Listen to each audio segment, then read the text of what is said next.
Ask most marketers how to grow an email list and the answer almost always involves a landing page. Build a lead magnet, create a dedicated page, drive traffic to it, collect emails. It's the default playbook. But here's the problem with that.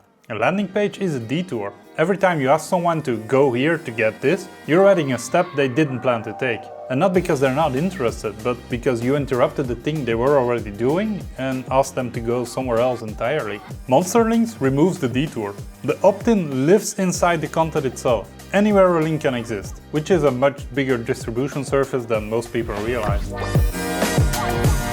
In this video, I want to make the case that the best place to grow your email list isn't a dedicated page. It's wherever your audience is already reading, watching and clicking. Monsterlinks is what makes that possible, and most people using it are only scratching the surface of where you can actually go.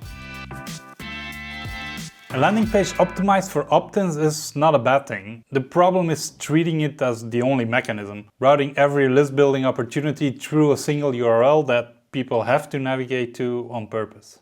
Think about where your audience actually encounters your content. They're reading a blog post, they're watching a YouTube video, they're scrolling through a social thread. In all of these moments, they're already engaged with something you made. And in almost all of those moments, the standard approach is to ask them to stop what they're doing, click through to a separate page and opt in there. A meaningful percentage of people who were interested don't make that trip. Not because they didn't want the offer, but because the friction of navigating to a new destination is enough to break the moment. A Monsterlink puts the opt-in at the point of interest. The person clicks, the opt-in appears right there, they submit, and they never left the thing they were reading. That's not a small difference in UX, it's a meaningful difference in conversion. Here's where Monsterlinks get genuinely interesting. The link doesn't have to live on your website, which means your email list can grow from places that have nothing to do with your own site. A guest post you wrote for someone else's blog 2 years ago, your author bio on a publication, a quote you contributed to an industry roundup, a link in someone else's newsletter where they mention your work. All of these are existing assets in audiences that aren't yours. And all of them can carry a Monsterlink that routes directly to an opt-in. No landing page on your site required.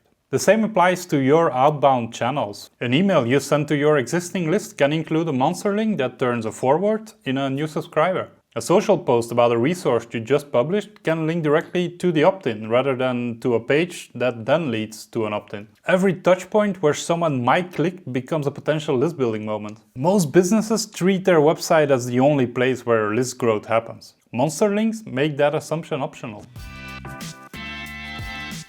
Every YouTube video you ever published has a description.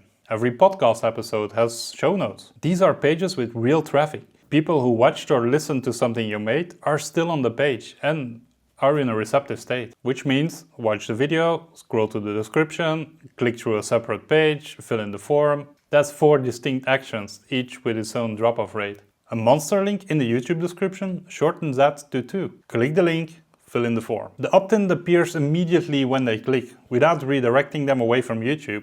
They stay in the same context. The friction is nearly gone. For podcasters, the same logic applies in show notes. You've already earned their attention for 40 minutes. A Monsterlink to a resource mentioned during the episode converts significantly better than a URL that leads somewhere they still have to navigate. These assets are already published and already getting traffic.